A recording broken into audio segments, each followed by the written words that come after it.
Hey TRH fans, I am here with the teen philanthropista Bosilika An, and we're here in her family restaurant, Crustacean Restaurant. How are you today? I'm great. How are you? Great, thank you so much for being here. Thank you so much for having me. I'm so excited.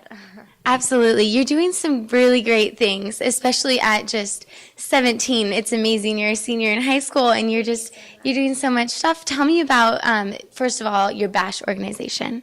I run an organization called The Bash, which raises money for teens in isolation and dialysis at children's hospitals in Los Angeles, Vancouver, New York, London, Malaysia, San Francisco, and Orange County. And what we really try and do is inspire teens to get involved in philanthropy and realize they have an opportunity to make a difference in the world through the things they love. So we kind of like to add this little Hollywood element to it, get some celebrities involved, our friends involved, our favorite designers involved. And so far, we've raised almost $500 million in 2 years, which is pretty great. That is amazing.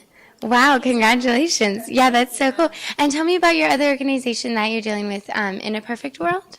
I'm an In a Perfect World Youth Ambassador for Change. So at IPW, that's what I call it and what we all call it. What I really like to focus on is mentoring younger girls to kind of, I guess, be the next generation of a philanthropista or of a philanthropist, and to show them that, regardless of your financial upbringing or your socioeconomic situation, like, you have the ability to make a difference in a small way. And so I have this little speaker series there called Saving the World in 30 Minutes, where I get kind of we have like an open discussion, and I tell the girls, like, name a charity you like, name something you love, and together we put together an action plan, and they all take a pledge to fulfill that. Wow, that's so great. How many people did you have pledge? So far, I think over 185. So it's pretty great. I mean, there's small groups, so it's nice to see how it's progressing, and it's kind of new, which is fun too. That's very cool. And yesterday, even you were just nominated for Best Youth for the LA National Philanthropy Day. How was that? That was so amazing. I mean, even though I didn't win, like, it was just such an honor to be nominated. There were incredible philanthropists there. So many organizations were represented and supported. Jamie Lee Curtis and Mary Hart, they won in the celebrity category, and they were so humble and, like, really took their opportunity to kind of be thanked, to thank other people, which I thought was amazing. And the kid that won, Zach, was just so incredible. Like, he was so nice, and we hung out afterwards. So it was such a fun experience. That's very cool. That's such an honor, too. And yeah, I read on your blog that your favorite honoree was Jamie Lee Curtis. Why was that? Well, she kind of took her speech, and rather than, it's like normally it's an acceptance speech, and rather than, like, thanking, her family or her friends or whatever, she really thanked everyone in the room and was like, thank you so much for doing what you do. Thank you so much for believing in a cause and taking the time out to support. And I just thought that was really amazing for someone to hear. And she kind of spoke about what is a celebrity, what does a celebrity stand for. And I think just that message of her understanding that celebrities have this ability to make a difference and to get people to hear and to listen to it was something that was really eye-opening for me. And I'm sure a lot of other teens and kids who are interested in wanting to be part of this Hollywood bubble at some point. It was nice to have someone like her be positive and be a positive role model for people. That's great, cool. And you have this amazing blog where you have so many followers on it, and I was reading through the comments today, and they just have such great things to say about you. How do you feel about just like the following that you have, and people that you're inspiring that are writing back to tell you that? I mean, honestly, I just feel so lucky. I kind of did it as a pet project. I mean, I do it after school, sometimes doing a free period or something, and just to have people from all around the world, people who I don't even know, like, write back to me and say, like, this is really cool, like, keep posting, like, we love it.